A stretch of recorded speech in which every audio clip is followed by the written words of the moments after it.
pre-season. How are you feeling and how's the squad kind of looking? Yeah, excited. I think we're ready for a game. We've been training for a long time.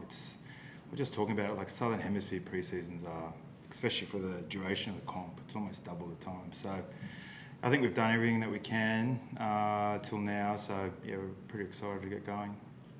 When you reviewed last season, what are the shifts that this squad kind of needs to make? Obviously, there's been a fair few additions, both second row and front row.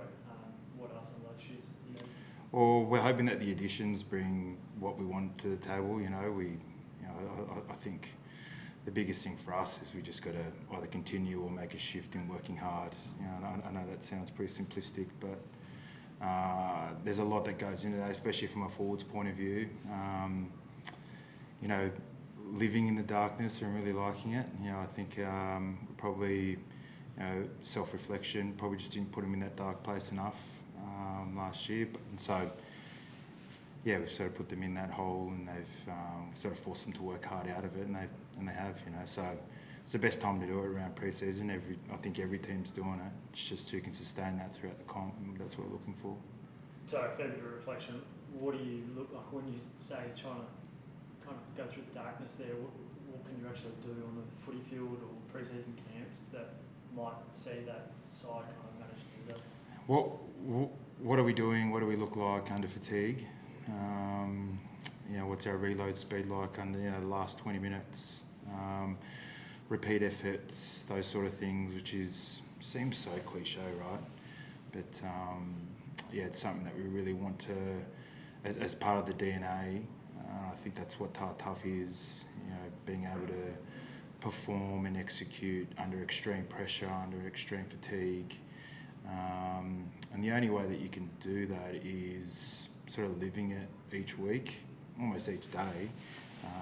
We're not training every day. We train 3 field days, sessions a week. And so, we've been pretty deliberate with, just having a theme of hard work and not hiding, not trying to make things pretty, just going, that's it, work hard, see you in an hour. And it's been a grind. Like we spoke about the pre-season. Like I'm thinking back to November when you're at the beach at Maroubra, telling the boys at the end of a long hard day that they've got 50 minutes of wrestling on the beach. Usually Maroubra's a pretty nice place to go to, but for an hour, probably wasn't the nicest drive going to a beach there. And then you think about it, it's like you're doing this for a game that starts in Feb, and so it's those sort of things that you ask for from the players. And we feel we've had a response, but I think we'll know the answer to that over the duration or the course of the trials. A pre-season's too long. Do just Super Rugby need to look at getting more games? No, I don't think. I think that's just rugby, right? It's like you look at how the Northern Hemisphere do it because they play a lot of games. Yeah. I think I was talking to my brother who plays up in France. It's like a 6-week pre-season. Then the first 5 rounds of the comp, I think everyone understands. It's going to be a little bit of a suck and see. But I think that's just the way that our game is, and it's a fast game. It's always evolving. So you probably need the time. Like if I say let's cut it to 2 months, I guarantee at the end of the 2 months you'll go, oh man, we need 4 months.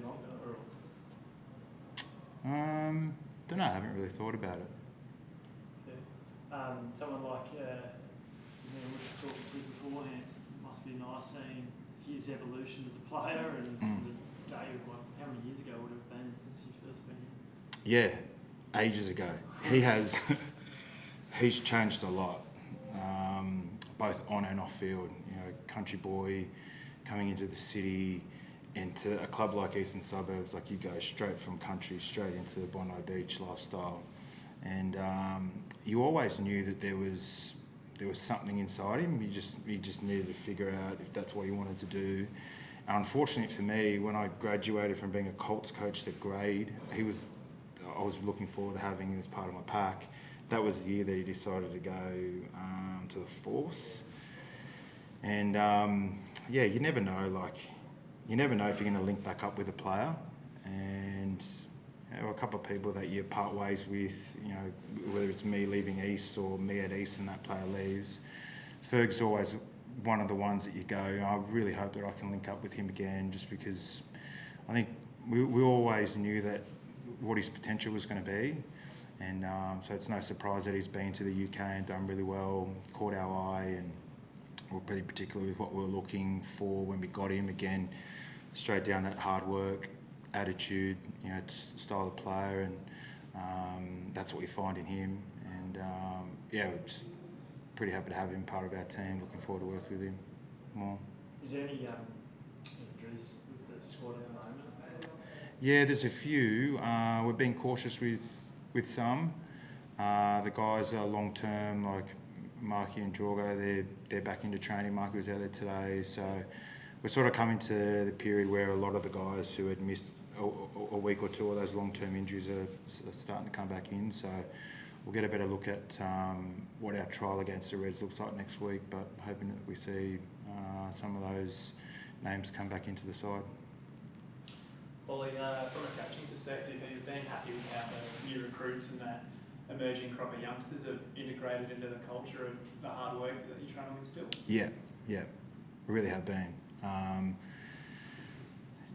Not only on field, but also off field as well. I think that was part of how deliberate we were in sort of recruiting, is that we're in this building for a long time every day, so it's not always the on field that you're recruiting. Obviously that's a big part of it, but what does that person look like in the locker room? What does he look like in the gym? Are we surrounding the guys that are here with people who are going to work hard? So that's been impressive. And yeah, the young guys have been awesome.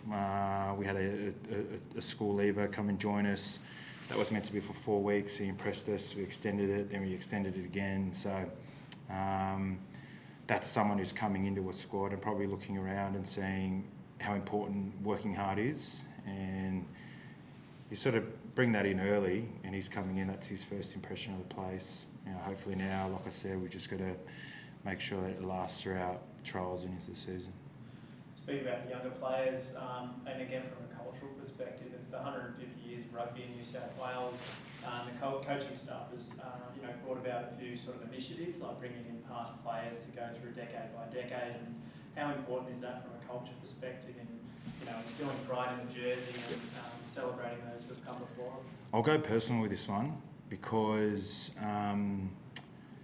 this team to me is my best memories growing up was always watching Waratahs games, watching it with my old man at Concord. I had the best time. My best weekends were watching Waratahs games. When I see old jerseys, I follow a couple of those pages on Instagram that sell old school jerseys. Whenever I see an old school Waratahs jersey, I could probably see the jersey, pick a play. Did Willio do something this, or this jersey Campo did this, and so to be inside the building when we're celebrating the 150 is the most humbling thing for me, and also gives me not so much purpose, but I've got a huge responsibility. Whatever I do now is now part of, it'll be in that next book, because we're reading The Guardians of the Game, which is the book, and the next instalment of that, what we do now, is going to be in that book. So what does that look like? And you've got a genuine responsibility now, so that when they celebrate this era, what are they reading about? I want them to read that the forward pack worked hard. It was a tough forward pack, because that was the Tars forward pack that I came to love, and so the initiatives have been awesome. We're bringing past players back for them, but man, I'm like, oh my God, that's that guy, and so for me, it also works for me as well, so when I see what we're a part of and what I'm coaching, it's inspiring, really. So that's the personal part of it. So walking in here, and we've got that big 150 poster in our team room. It's pretty humbling, mate. It's awesome. And have you had any specific feedback from the players after certain players come in? Have there been have you noticed a lift in their sort of energy and and Yeah.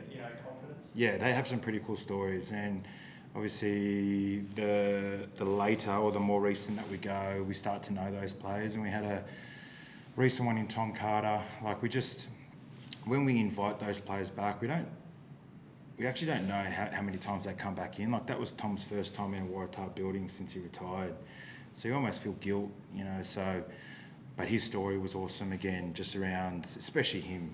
He sort of said himself, he wasn't the most talented, but he worked hard. And you can look back at those guys like Nathan Gray, and you can mould our, whatever you want to call it, but our DNA around that. So we know that if we want to work hard, it's been here in the past and it's worked here in the past. And so, when we hear those guys come back and talk about this, this is a point in time we were resilient, or we weren't the most skillful, whatever, but we worked hard together and we got a result. I don't know, I think you can see the boys linking what we're trying to do with the past, and just seeing that it works and what that looks like, and yeah, it's pretty exciting. And with one eye to the trial on Saturday against the Rebels, how much does it sort of instill you with confidence that whilst there's some players that are primed for a starting spot, there's a lot of competition for spots within the squad, so it really sort of builds that depth?